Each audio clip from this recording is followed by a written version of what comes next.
Buenos días, hermanos. ¿Se oye bien hasta atrás? Bueno, les pido que me acompañen en oración. Señor y Padre Celestial, te damos nuevamente gracias porque nos permites este día apartarlo para adorar tu nombre, Señor, de manera comunitaria, porque nos permites concentrar nuestras mentes y te pedimos que ahora nos ayudes a ello, a concentrar nuestras mentes en la exposición de tu palabra, para que comprobemos cuán buena es para nuestras vidas, Señor, para que tenga el efecto en nuestros corazones que tú has designado desde la eternidad que tuviera, Señor. Te pedimos que la recibamos con agrado y con ganas de ponerla en práctica.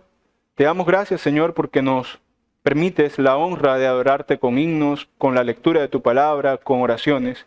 Y ahora que entramos en este momento santo, tan santo como los otros, te rogamos concentración y claridad de mente y de labios para mí, Señor, para poder ser entendido como conviene.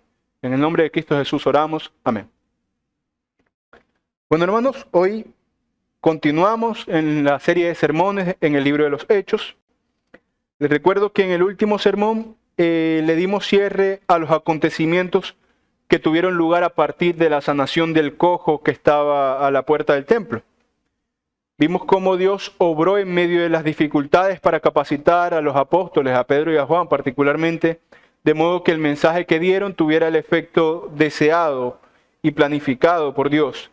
Y además para que fueran vindicados delante de las autoridades judías que trataban de hallar alguna mancha para condenarlos, y el Señor los hizo salir victoriosos de ese encuentro. Los apóstoles Pedro y Juan salieron, por cuidado del Señor, bien parados ante la indagación a la que fueron sometidos por las autoridades judías, y luego de eso fueron a dar la noticia de todo lo que había pasado, particularmente de que habían sido librados de cualquier castigo injusto, a sus amigos, a sus hermanos en la fe. Y este evento, recordamos que los llevó a adorar al Señor, y así dio cierre a esa porción del relato que comenzó con Pedro y Juan yendo a orar a una hora en la mañana de la oración al templo, que se encontraron con un cojo al que sanaron, y eso desató toda la serie de acontecimientos que estudiamos hasta la semana pasada, concluyéndose en Hechos 4 del 29 al 31, que dice así. Este es el final de la oración que ellos hicieron junto con los otros discípulos. Y ahora, Señor, mira sus amenazas y conceda a tus siervos que con todo denuedo hablen tu palabra, mientras extiendes tu mano para que se hagan sanidades y señales y prodigios mediante el nombre de tu santo Hijo Jesús. Cuando hubieron orado, continúa Lucas, el lugar en que estaban congregados tembló y todos fueron llenos del Espíritu Santo y hablaban con denuedo la palabra de Dios. Entonces, así termina este evento.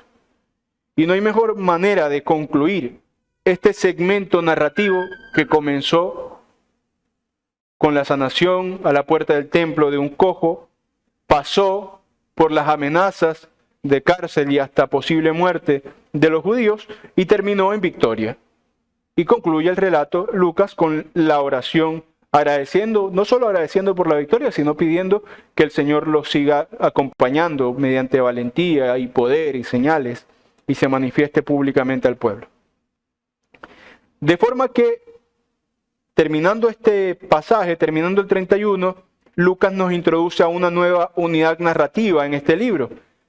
Y sobre esta nueva unidad narrativa es la que reflexionaremos hoy. Esto se encuentra en la última parte del capítulo 4, es decir, a partir del verso 32 hasta el 37, hasta el verso 11 del capítulo 5. Dice Lucas en Hechos 4, desde el 32 hasta 5, 11, así. Y la multitud de los que habían creído era de un corazón y un alma. Fíjense, esta es la idea que les doy, ¿no? Él termina el relato con la oración y parece que baja el telón, sube el telón y ahora pasa otra cosa. Va a contar otra historia. Y ninguno decía ser suyo propio nada de lo que poseía, sino que tenían todas las cosas en común. Y con gran poder los apóstoles daban testimonio de la resurrección del Señor Jesús, y abundante gracia era sobre todos ellos.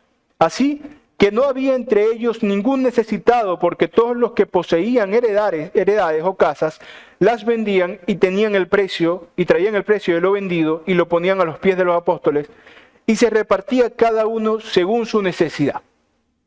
A veces cuando uno ve una película, el narrador da una especie de introducción de lo que luego vamos a ver en una voz que suena afuera, voz en off, como le llaman, y luego empieza la película a andar, ¿no?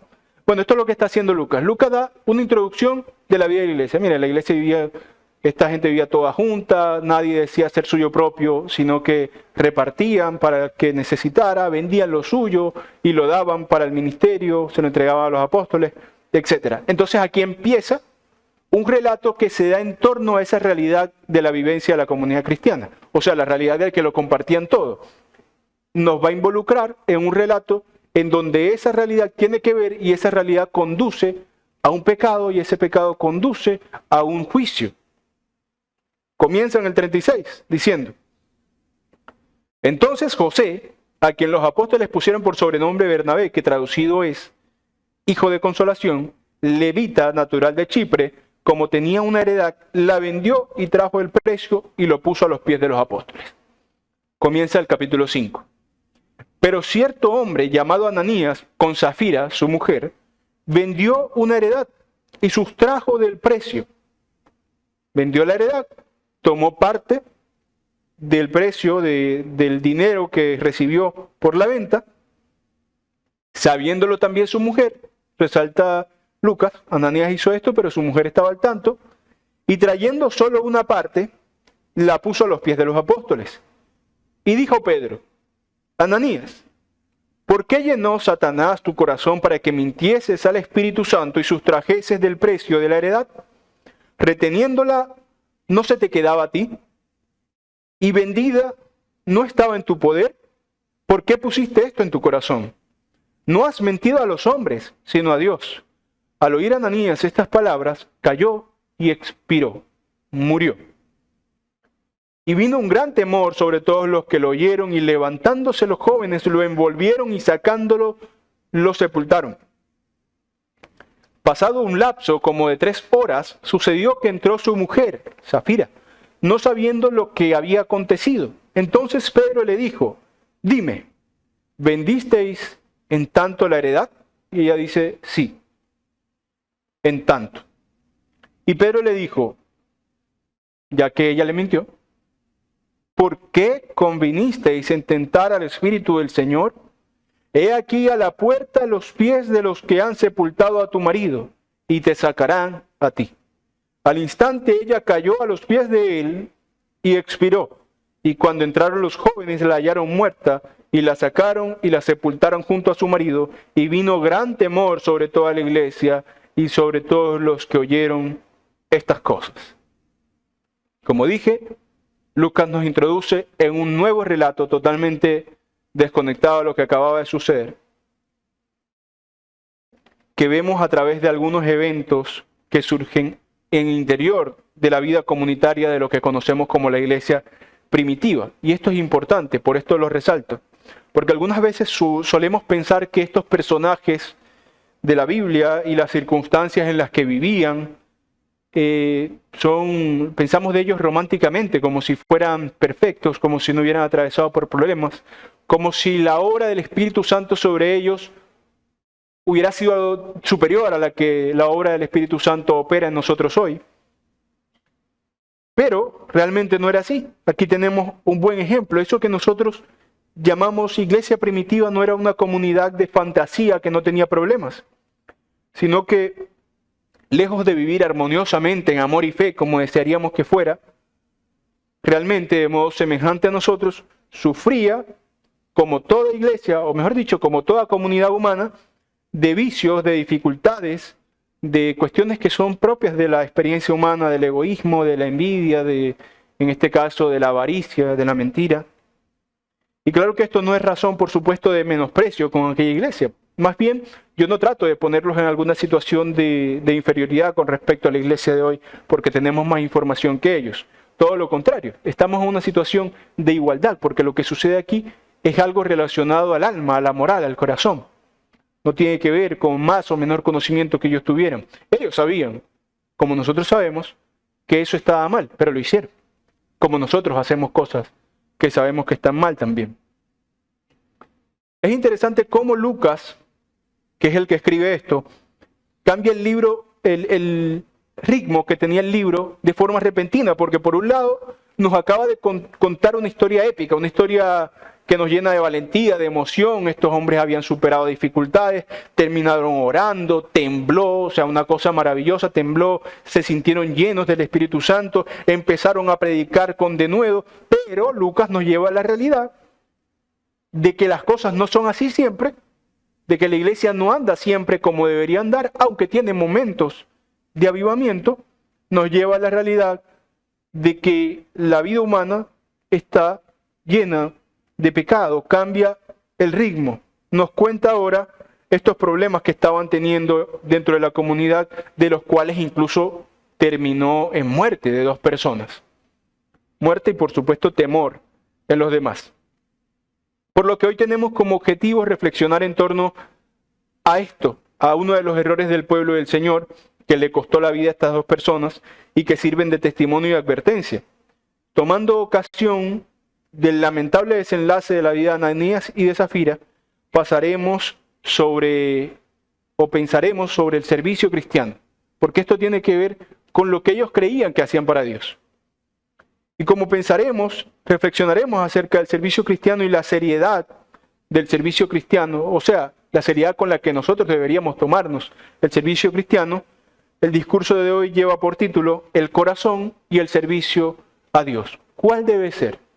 Esto es lo que trataría de responder. ¿Cuál ha de ser la disposición de mi corazón, de mi alma, de mi mente, con respecto a las cosas del Señor, a las cosas santas? No solamente la predicación de la palabra, que como siempre insisto, quizás es el servicio público más evidente que da el cristiano al Señor, pero no es el único. La primera idea que quiero enfatizar sobre esto, sobre el corazón del servidor con respecto del servicio de Dios, es el servicio con convicción de corazón. Quiero dejarles la idea de que el servicio que ofrecemos en la iglesia, que ofrecemos al Señor, debe ser uno que provenga del convencimiento en nuestro corazón de que debe ser así. Leo nuevamente la primera parte del relato que estamos estudiando, desde el verso 32 del capítulo 4. Dice: y la multitud de los que habían creído era de un corazón y un alma, y ninguno decía ser suyo propio nada de lo que poseía, sino que tenían todas las cosas en común, y con gran poder los apóstoles daban testimonio de la resurrección del Señor Jesús, y abundante gracia era sobre todos ellos. Así que no había entre ellos ningún necesitado, porque todos los que poseían heredades o casas la vendían y traían el precio de lo vendido, y lo ponían a los pies de los apóstoles, y se repartía cada uno según su necesidad. Entonces José, a quien los apóstoles pusieron por sobrenombre Bernabé, que traducido es hijo de consolación, levita, natural de Chipre, como tenía una heredad, la vendió y trajo el precio y lo puso a los pies de los apóstoles.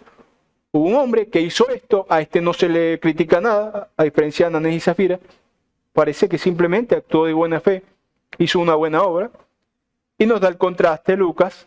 Pero cierto hombre llamado Ananías, con Zafira su mujer, vendió una heredad y sustrajo del precio, sabiéndolo también su mujer, y trayendo solo una parte, lo puso a los pies de los apóstoles. Y dijo Pedro a Ananías: Ananías, ¿por qué llenó Satanás tu corazón para que mintieses al Espíritu Santo y sustrajeses del precio de la heredad? Hasta aquí esta primera parte. Vemos el escenario en el que se supone que vivía la iglesia, de fraternidad. Y es normal, trayéndolo hasta nuestra experiencia, que cuando participamos en comunidad, nosotros nos sintamos orientados o impulsados, atraídos a actuar como vemos que los otros actúan. Como dice el dicho, no a donde fueres, haz lo que vieres. Es normal que al vernos rodeados de otras personas en la sociedad que tienen cierta aceptación, que son bien vistos, que son alabados, nosotros nos sintamos animados también de ser como esas personas, de repetir lo mismo, a ver si también somos bien vistos, a ver si también somos alabados. Suele suceder que cuando estamos en un entorno de avivamiento, como seres sociales que somos, este avivamiento se nos contagia. Ustedes verán, por allí en las noticias, hace no mucho pasó algo similar, pero en la historia de la iglesia ha pasado muchas veces, que en algunas campañas o sermones o conciertos hay una especie de efecto dominó en donde un pequeño grupo está extasiado, parece que avivado, lleno del Espíritu Santo, y muchas otras personas se les unen y se les unen y se conocen estas cosas como avivamientos, donde repentinamente pareciera que mucha gente empieza a creer y miles de personas se vuelven locas y gritan y se desmayan, pero al cabo de 2 o 3 días se apartan y tal vez ni vuelven a interesarse en el Evangelio. Es decir, actúan, y lo quiero decir con tacto, pero actúan como un animal de campo, ¿no? Como una oveja que corre cuando ve que hay una estampida de otras ovejas. Corre, no sabe por qué, corre. Las estampidas de los animales suelen agrandarse por eso, ¿no? Porque se asustan y empiezan a correr. Entonces solemos actuar con este instinto gregario, comunitario, tribal, de danzar porque veo al otro danzar. Esto es una realidad de nuestra vida, que aunque ninguno esté exento de ella, si la reconocemos podemos identificar y corregir.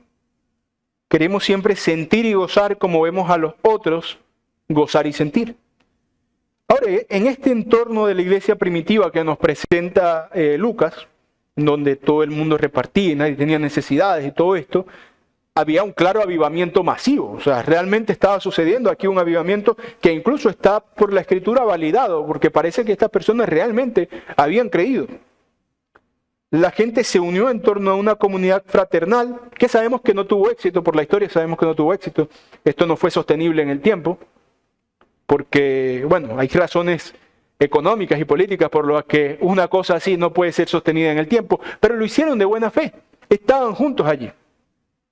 Compartían todo, se proveían mutuamente, y este fue el primer intento visible de agruparse comunitariamente en torno a personas que creían lo mismo. Recuerden que esto era una religión que surgía dentro de otra religión, una comunidad que surgía dentro de otra comunidad, que en cierta medida iban a ser rechazados, cada vez de forma más violenta, pero aquí ya estaban siendo rechazados por sus creencias. Así que era normal querer agruparse con otros que pensaran lo mismo. Estaba todo este escenario por el cual, que viendo que algunos llegaban a extremos, puede ser bueno, puede ser malo, la disposición del corazón es lo que importa, es lo que queremos resaltar. Algunos llegaban a extremos de venderlo todo en favor del ministerio, y que hemos dicho que esta actitud a veces puede ser contagiosa y causar que otros se sientan comprometidos y deseosos de hacer lo mismo, de repetir. Pasó con Ananías y Zafira. Precisamente esta idea pasó con Ananías y Zafira. Ellos veían la situación en la que se vivía tan utópica, tan armoniosa, y por eso Lucas empieza narrándonos un caso favorable, que es el de Bernabé, el de José, para presentarnos el caso contrario. Parece que al ver a Ananías y Zafira, que toda la gente hacía esto, que eran reconocidos en la comunidad, que eran alabados en la comunidad, quisieron ellos también participar de esta buena obra, de este reconocimiento social, de esta atención que podía recibir a aquel que sin ninguna duda podemos estar seguros que por la propia pecaminosidad del hombre algunos competían por quién daba más y quién daba menos. Entonces, he aquí cuando vemos a Zafira, que nos introduce Lucas en el relato a Ananías y Zafira, que deben saltar nuestras alarmas sobre el servicio cristiano, sobre la intención del corazón en el servicio cristiano. Y ahí es donde está el punto. El servicio cristiano, lo que hacemos por Dios, quiero decir, debe venir de un corazón convencido, no de un corazón presionado. No debemos hacer lo que sea que queramos hacer por Dios con un deseo de validación, como mirando en cada paso que hago, como un niño cuando está recorriendo la casa y va a hacer algo o entrar en algún lugar o agarrar alguna cosa que antes no había tocado, en donde antes no había entrado, mira a los padres a ver qué le dicen. La actitud del cristiano no debe ser la de ir a servir, sea donde sea que sirva, mirando si alguien lo está viendo, mirando si alguien aprueba o felicita o admira sus acciones. Y podemos suponer que este caso equivocado fue el de Ananías y de Zafira, que no tuvieron un corazón convencido que los llevara realmente a hacer lo que hicieron, a vender una propiedad para entregar las cosas, sino que querían cierto reconocimiento, pero no estaban dispuestos a dar todo. O sea, realmente la transacción que estaban haciendo aquí no era en pro del reino. Estaban comprando el reconocimiento. Eso es lo que querían. Estaban pagando para recibir algo de reconocimiento público. Estaban actuando en una especie, guardando las distancias, de idea de evangelio de la prosperidad, de dar para recibir palpablemente alguna cosa que yo siento que me beneficia. En este caso, aceptación social. ¿De dónde puedo sacar yo que ellos tenían esta idea de engañar para salir beneficiados? O sea, que se vieron tentados o se vieron inclinados a hacer esto porque veían que esto era bueno delante de la sociedad, pero que no lo sentían de corazón. De la reprensión que les hace el apóstol Pedro. El apóstol Pedro les critica eso. Él no les critica el que dieran solo una parte. Ese no era el problema. Por eso les dice, vendiéndolo, no lo tenías ya. ¿Tú tenías que darlo? ¿Alguien te lo pidió? No, era tuyo. El problema no fue eso, el problema fue el engaño. Fue la falsa convicción, la falsa piedad. Ellos quisieron mostrar algo que no tenían en su corazón. Por eso tiene sentido el preámbulo que hace Lucas sobre José o Bernabé, para mostrarnos a alguien que da lo que vendió completamente y otro que vende pero da una parte queriendo decir que dio toda, o sea, queriendo hacer que se parezca el mismo acto. Esto me recuerda a lo que dice el Señor Jesús en Mateo 6, del 1 al 6. Mateo 6, del 1 al 6. Jesús dice esto: guardaos de hacer vuestra justicia delante de los hombres para ser visto por ellos. De otra manera no tendréis recompensa de vuestro Padre que está en los cielos. O sea, si haces tu justicia delante de los hombres para ser visto. Cuando, pues, des limosna, no hagas tocar trompeta delante de ti como hacen los hipócritas en las sinagogas y en las calles, para ser alabados por los hombres. De cierto os digo que ya tienen su recompensa. Mas cuando tú des limosna, no sepa tu izquierda lo que hace tu derecha, para que sea tu limosna en secreto, y tu Padre, que ve en lo secreto, te recompensará en público. Y cuando ores, no seas como los hipócritas, porque ellos aman el orar en pie en las sinagogas y en las esquinas de las calles para ser vistos de los hombres. De cierto os digo que ya tienen su recompensa. Mas tú, cuando ores, entra en tu aposento y cerrada la puerta, ora a tu Padre que está en lo secreto. Y tu Padre, que ve en lo secreto, te recompensará en público. Y esto tiene una tremenda aplicación para nuestras vidas. Que nuestro servicio al Señor no debe darse como cumpliendo las expectativas de lo que esperan con nosotros. Por ejemplo, si mi madre me ha llevado a la iglesia desde muy pequeño porque ella tenía el sueño de que yo fuera predicador, yo no puedo desear, no debo desear ser predicador para cumplir las expectativas de mi madre, porque las expectativas de mi madre con respecto de las cosas santas del Señor no importan. Ni la de mi esposa, ni la de mis hijos, ni las de la sociedad, ni las de mi comunidad. Cuando yo sirvo al Señor, lo que se va a preguntar o lo que me va a preguntar el Señor sobre mi servicio no será quién o por quién yo tuve esa intención de hacerlo. ¿Por qué me sentí presionado? ¿Qué me hizo creer que hubiera sido un buen plan? Sino realmente si yo estaba convencido de este servicio. Pablo habla, y no voy a hablar de esto específicamente ahora, pero Pablo, para que lo lean luego, en Romanos 14, hablando sobre la comida, hace una aplicación que no solo se queda en la comida, sino en la vida en general, que tiene que ver con el convencimiento. Pablo nos dice que aquello que nosotros no hacemos con convencimiento de conciencia puede tornarse en pecado, aunque la cosa misma no sea pecado. Lo que hacemos por el Señor debe ser mediado no por lo que esperan de nosotros, ni siquiera por lo que Dios espera de nosotros, porque yo sé que Dios espera de mí que predique el Evangelio. Pero esa no es la única ni la fundamental razón por la que yo debería hacerlo, porque yo podría hacerlo de una forma transaccional, o sea, una forma en la que pienso que dado que Dios manda a predicar el Evangelio, bueno, yo lo voy a hacer a ver si yo recibo algo. O sea, con un corazón podrido, con un corazón corrupto. O incluso podría predicar el Evangelio para hacerme de un grupo de personas que me admire y hacer una secta como mucha gente hace. Estoy haciendo algo que el Señor quiere que haga. Relativamente sí, estoy predicando el Evangelio. ¿Lo estoy haciendo bien por las motivaciones correctas y con un corazón rendido y convencido ante el Señor? No, claro que no. Y voy a ser juzgado y castigado por eso. Esta ordenación o este consejo que nos da Cristo con respecto a una misma actitud piadosa, orar, ofrendar, otra cosa que dice por acá, dar limosna.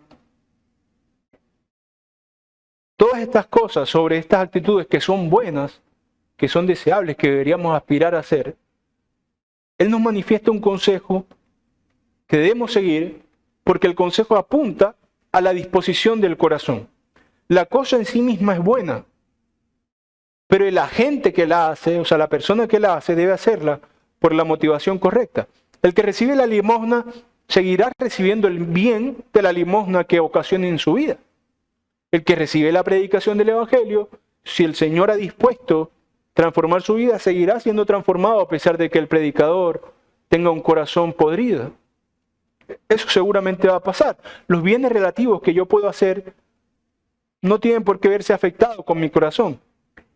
Pero, y aquí es donde el Señor Jesús nos da un consejo que tiene que ver con lo que le pasó a Ananías y Zafira, el individuo que lo hace sí experimentará en su vida los resultados de lo que había en su corazón.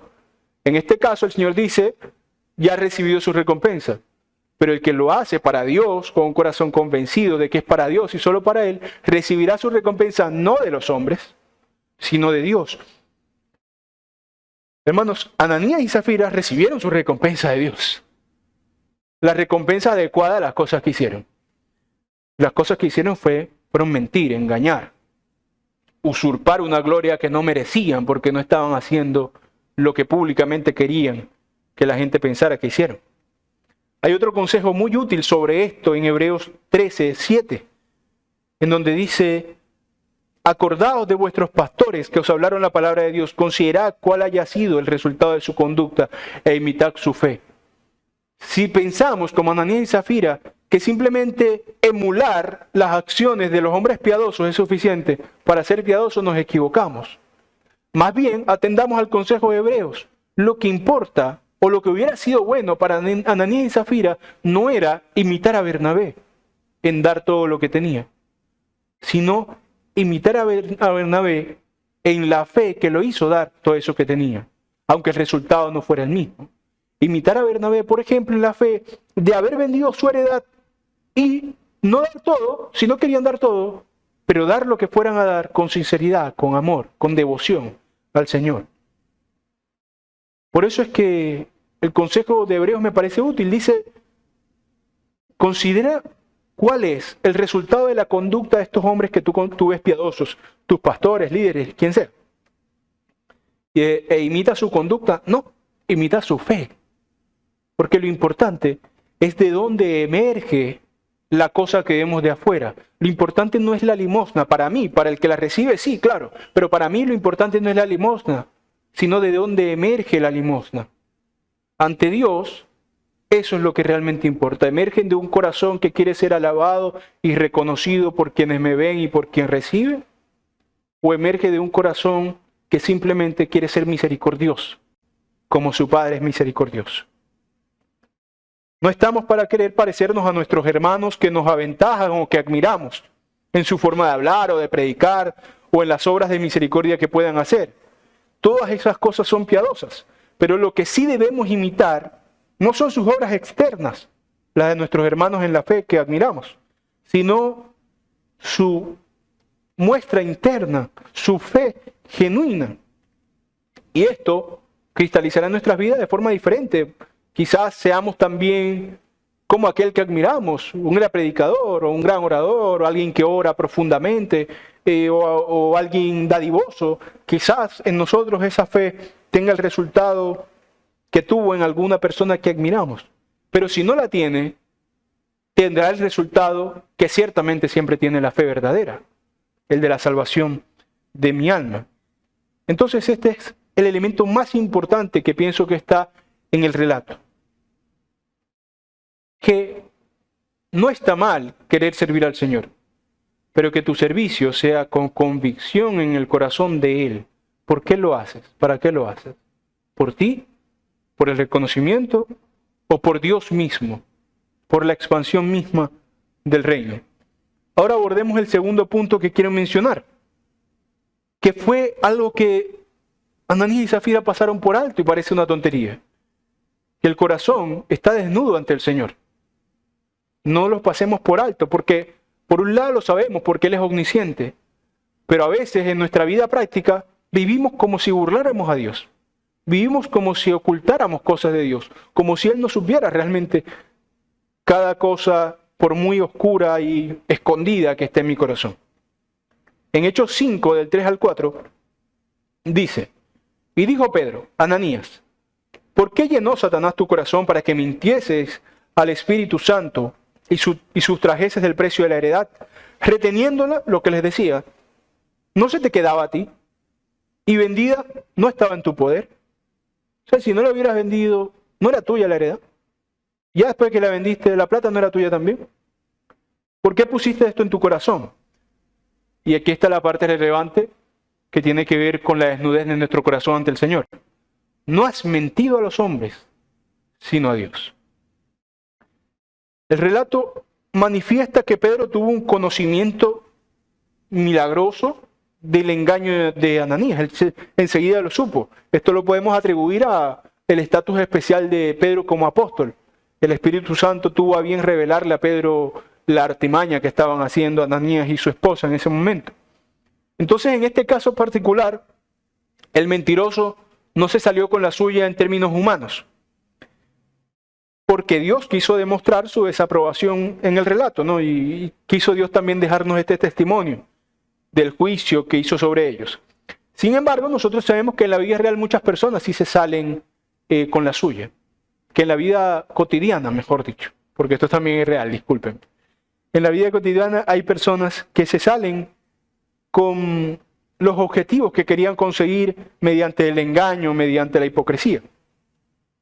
Pero hay algo que es importante observar y que trasciende el relato, aunque Ananías y Zafira no se salieran con la suya. Supongamos que alguien engaña a los hombres, que ellos hubieran podido engañar exitosamente a Pedro, que Pedro hubiera recibido esto y no hubiera sabido que ellos se quedaron con una parte de lo que vendieron. El pecado no hubiera sido distinto. Y por eso Pedro dice, lo que tú has hecho no es engañar a los hombres, porque esta obra de engaño puede resultar como puede que no resulte. Hay mentiras que se descubren rápido y otras que la persona muere y sale impune. Pero eso no era lo que importaba, sino que Pedro lo lleva a ver algo que se ha repetido en la historia del pueblo de Dios muchas veces. Él le dice, tú no has engañado a los hombres, sino a Dios. Esto pasó también con Moisés. ¿Se recuerdan cuando murmuraban contra Aarón y contra Moisés? Y a Moisés le dolía. ¿Y qué es lo que dice Moisés? Ustedes, después de hablar con Dios, ¿no? Ustedes no están murmurando contra Aarón y contra mí. Porque ¿quiénes somos Aarón y yo? Nosotros estamos haciendo lo que el Señor nos manda. Ustedes murmuran contra Dios.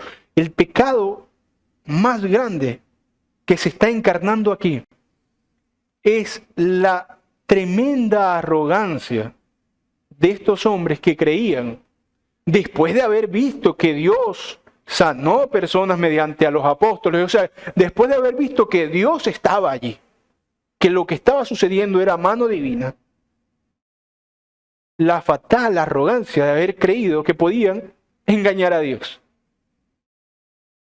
Este fue el gran pecado, no reconocer o quizás olvidar como decía hace un momento, que Dios conoce los corazones. Hay una oración que hace el rey David, que conviene que nosotros recordemos y que sea en nuestras mentes repetida siempre. Esto lo dice el rey David en 1 de Crónicas 29:17. 1 de Crónicas 29:17 dice: yo sé, Dios mío, que tú escudriñas los corazones y que la rectitud te agrada. Por eso yo con rectitud de mi corazón voluntariamente te he ofrecido todo esto, y ahora he visto con alegría que tu pueblo, reunido aquí ahora, ha dado para ti espontáneamente. El Señor no puede ser burlado, hermanos. ¿Por qué? Entre otras cosas, porque como dice David, Él escudriña los corazones. Yo no puedo brindarle al Señor una sonrisa falsa o una disculpa falsa que sea efectiva. Porque de intentar, puedo intentar. Pero no será efectivo porque el Señor escudriña los corazones. Él es dadivoso y Él no busca, cuando nos da todo lo que nos da, la gracia que nos da, la salvación que nos da, no busca que nuestro servicio sea perfecto. Él lo que busca es que nuestro servicio sea verdadero, genuino, porque Él tiene ante sus ojos desnudos nuestros corazones. Yo no puedo engañar al Señor ni de esta forma, o sea, mintiéndole como hicieron ellos, ni tampoco con pensamientos santos falsos, porque Él conoce mi corazón. Él sabe que yo no soy tan santo como quisiera ser, pero me acepta así, porque soy santo en Cristo, no, porque he sido justificado en Cristo. Él le agrada el corazón recto. ¿Qué es el corazón recto? El corazón recto no es el corazón que no peca. El corazón recto es el corazón que está en Dios, sabiendo lo que a Dios le agrada y buscando lo que a Dios le agrada, aunque Él mismo nunca puede alcanzarlo de la forma que quisiera.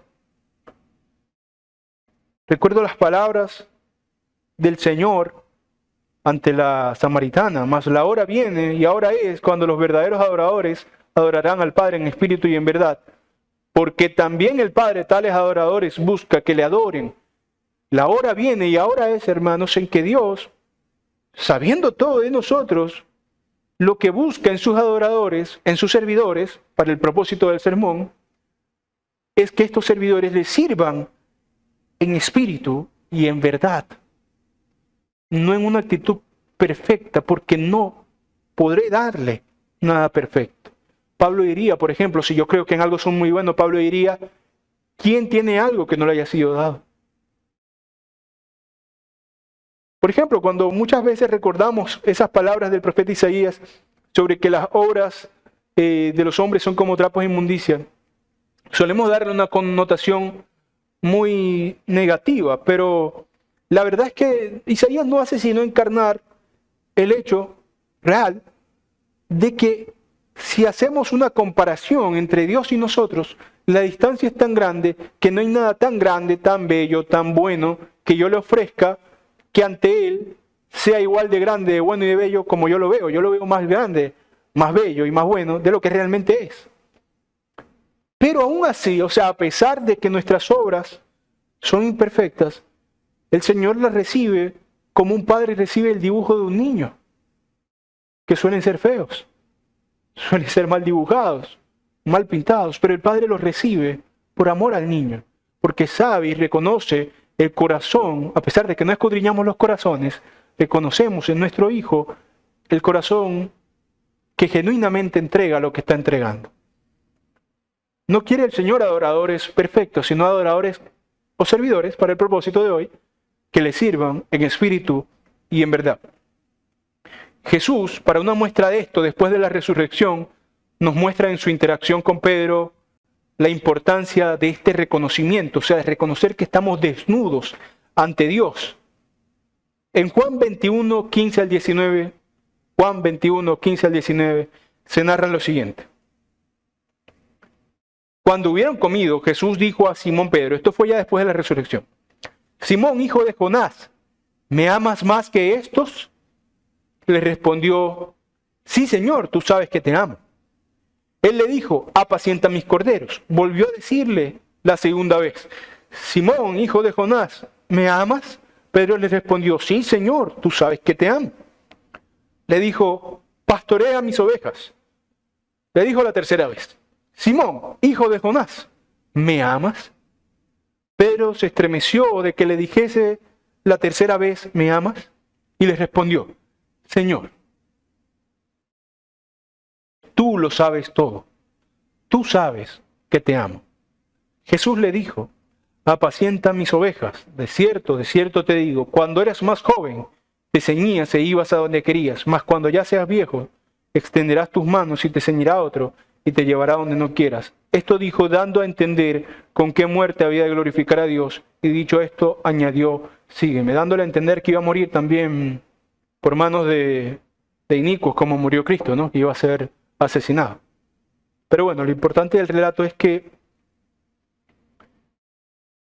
el Señor, no sé realmente por qué, porque esto no lo dice el relato, pero puedo especular. Solo se detuvo en sus preguntas cuando Pedro apuntó a lo que es realmente importante. Señor, no importa lo que yo haga, no importa lo que yo diga. Señor, tú lo sabes todo, tú conoces mi corazón. Juzga tú si lo que yo te digo realmente pasa en mi corazón. Tú sabes que te amo. Yo podría hacer, tú podríamos hacer eso. Ananías seguramente y Zafira no lo podían hacer. Decir a conciencia, Señor, tú sabes que te amo. Yo espero que sí. Yo siento que amo al Señor. Sé que amo al Señor, tengo esa certeza. Sé que no lo amo como debería amarlo, pero sé que lo amo lo suficiente porque Él me ha acogido, me ha recibido.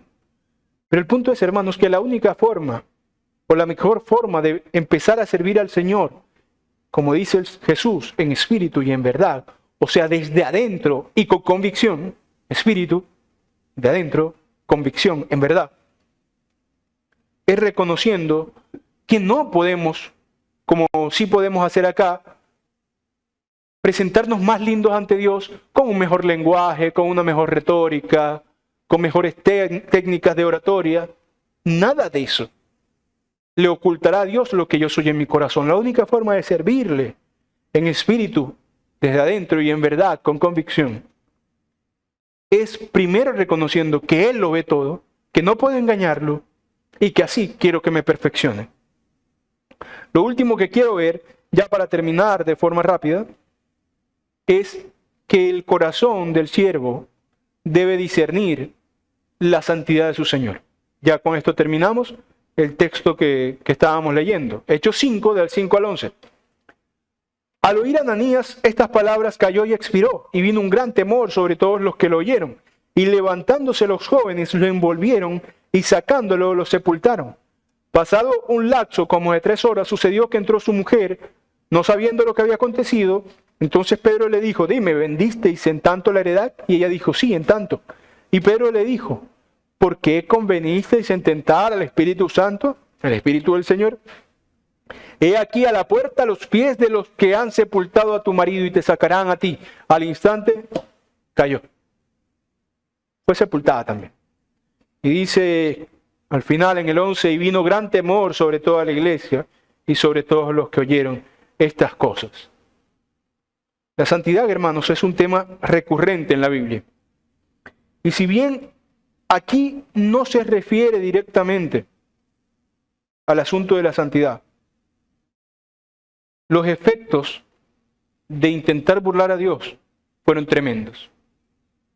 Recordarán el profeta Isaías en su llamamiento, en la visión que tiene, en donde ve de cierta forma extática la gloria de Dios, y él dice, ay de mí que soy muerto, porque siendo hombre de labios impuros y habitando en medio de pueblo de labios impuros, he visto a Dios. Obviamente no muere, ¿no? Pero porque está siendo parte de un llamamiento. Pero la realidad que presenta Isaías, que presenta Habacuc, que presenta Moisés, que se nos muestra cómo la gente no podía mirar a la cara a Moisés porque estaba impregnado física y milagrosamente de la gloria de Dios, en la Biblia siempre es la misma. Que en Dios, su pureza, la santidad en el sentido de la pureza, de la distinción, es tan grande que si nosotros nos acercáramos en nuestro pecado a ella sin estar en Cristo, moriríamos. Y aunque el Señor por misericordia no siempre nos mata, en esta etapa formativa de la iglesia, en la cual sirvió para que hoy ahora estemos reflexionando en ella, vemos la importancia de que el siervo, de que el cristiano discierna la santidad de Dios. ¿Qué es esto de discernir? Pablo también habla de discernir, por ejemplo, en la cena. Hay que discernir el cuerpo. Hay que discernir la obra de Cristo. Porque así, como nadie le pidió a Ananías y Zafira que vendieran y dieran todo, ellos podían dar una parte diciendo que daban una parte. A mí nadie me pide ni me obliga a enseñar o a evangelizar por ahí por las calles o a visitar a las personas. A mí nadie me obliga a hacer falsamente esas cosas o a mentirle al Señor. A mí nadie me obliga a hacer eso. Pero si lo voy a hacer, debo hacerlo con la certeza de que estoy entrando en un lugar santo. El lugar santo no es este, no es algún templo en alguna parte de Jerusalén, no. Santo es donde está Dios.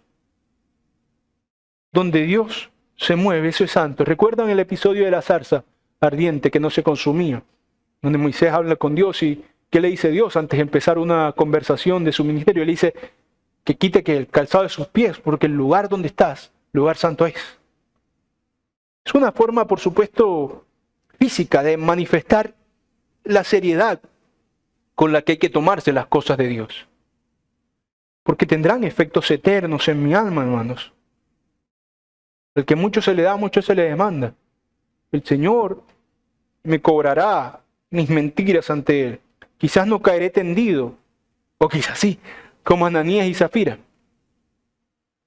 Pero el pecado de servir al Señor sin discernir la santidad, tomármelo como cualquier cosa, como si esto fuera a hablar en cualquier otro lugar, en cualquier lugar en donde me hubiera invitado a dar un discurso, tomármelo como si orar fuera una acción como ir al banco y retirar de un cajero, como ir a la tienda a comprar pan, tomarme las cosas de Dios como si fueran cosas de los hombres, es no discernir la santidad de las cosas de Dios. Mientras que todos servimos de formas diferentes, los cristianos estamos llamados a servir todos como miembros de un mismo cuerpo, cada cual haciendo lo que debe hacer. Todos debemos servir con solemnidad, que es una palabra para significar con profundidad, con peso, con sentido de lo que estamos haciendo. No debemos acercarnos a las cosas santas con lo contrario, no al peso, que con ligereza, con superficialidad, no, sino con solemnidad. En Lucas, capítulo 19, del verso 11 al 24, el Señor narra una parábola sobre un hombre que deja a algunos siervos la administración de sus propiedades. Dice que llamando a 10 siervos suyos, les dio 10 minas y los mandó a que negociaran mientras él venía.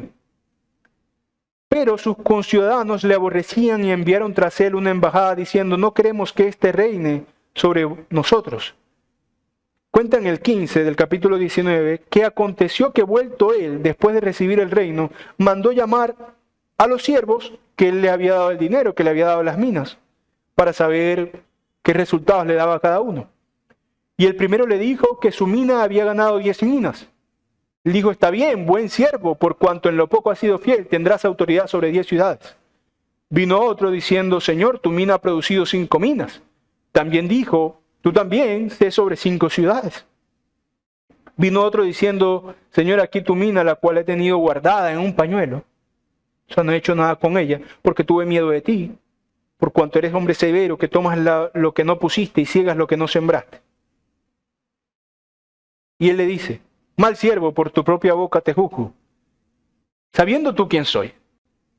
Él dice: ¿sabías que yo era hombre severo, que tomo lo que no puse y que ciego lo que no sembré? ¿Por qué pues no pusiste mi dinero en el banco para que al volver yo hubieras recibido con los intereses? y dijo a los que estaban presentes: quitadle la mina y dadle al que tiene las 10 minas. Él termina, el Señor Jesús, con esta idea. Pues yo os digo que todo el que tiene se le dará, mas el que no tiene, aún lo que tiene se le quitará. Y también aquellos, mis enemigos, que no querían que yo reinase sobre ellos, traídlos acá y decapitadlos delante de mí. Este pasaje, lo que quiero ilustrar con él, es el asunto del discernimiento y de las consecuencias de no discernir la santidad de Dios. En este caso, el texto relevante es lo que le dice el hombre a los siervos. Tú dijiste que por temor a mí no hiciste o te guardaste de hacer cosas con este dinero que te dejé, porque sabes que yo soy así y asá. Entonces, tus palabras te juzgan. ¿Cuál es el problema aquí? Como mencionaba, para volver al relato de Ananías y Zafira, ellos no ignoraban que el Dios al que servían era santo, que era justo, no ignoraban que las cosas en las que estaban verdaderamente tenían la impronta de Dios, porque tenían todos estos eventos anteriores que vimos que confirmaban que Dios estaba allí. No, sino que sabiendo esto, actuaron como no debieron. Esta es la importancia, hermanos, de que sirviendo en espíritu desde el fondo y en verdad, con convicción de corazón, lo hagamos también discerniendo no solo que lo que hacemos lo hacemos convencidos, eso está bien, sino que lo que hacemos tiene lugar en un terreno que es santo, que es para alguien santo. Ya la primera parte quería enfocarle en lo que debía haber en nuestro corazón al hacerlo. Ahora también quiero enfocarlo en que a quien lo hacemos merece que lo hagamos de cierta manera, con profundidad, con solemnidad, como decía yo hace un momento. Entonces el gran pecado de Ananías y Zafira fue pensar que ellos hacían un favor a Dios, al intentar engañarlo y creer que estaban haciendo algún favor al reino. Pero en realidad el salmista, para terminar, nos dice lo contrario. Dice David, porque no quiere sacrificio, que yo lo daría. No quiere holocausto. Los sacrificios de Dios son el espíritu quebrantado, al corazón contrito y humillado. No desprecias tú, oh Dios. Todo aquel que quiere servir al Señor de corazón, ese servicio será recibido y recompensado por Dios.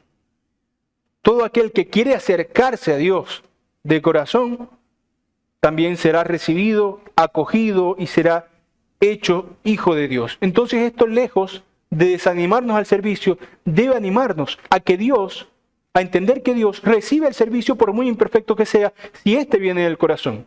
Esto es lo que pasa con el incrédulo también. Al incrédulo no se le pide nada sino creer. Y tan solo si cree, el Señor lo recibe. Y nosotros, si tan solo servimos en verdad, servimos de corazón, con convicción, reconociendo la santidad de quien servimos, ese servicio será recompensado, aquí o en la eternidad, pero será recompensado. Prefiero servir poco, de forma que no sea muy impactante, pero que sea significativa y verdadera para el Señor, que mucho y termine tendido en el piso, como Ananías y Zafira. Oremos, hermanos. Señor y Padre Celestial, te damos gracias porque mediante estas historias que pueden ser impactantes, Señor, nos brindas refrigerio para nuestras almas. Porque no solo, Señor, está la verdad de tu santidad, de tu justicia, de la seriedad con la que tú te tomas tu servicio, que por supuesto debemos temer como temió el pueblo, sino que mediante esto, Señor, aprendemos también la misericordia que nos tienes, Señor, que nos recibes como un padre a un niño, que no buscas un servicio perfecto, que no buscas que seamos los más letrados, los más doctos, Señor, los más elocuentes, los mejor vestidos, los que tengan templos más decorados. Saber, Señor, que no te interesa un falso servicio también nos enseña que no te interesa, Señor, un servicio pomposo, sino un servicio verdadero, producto de un corazón redimido y que te ama, Señor. Ayúdanos a servirte como podamos en lo poco, Señor, porque tenemos la certeza de que en lo mucho nos pondrás. ¿Qué más nos puedes dar, Señor, que la salvación que ya nos has prometido? En el nombre de Cristo Jesús, oramos y agradecemos por tu palabra. Amén.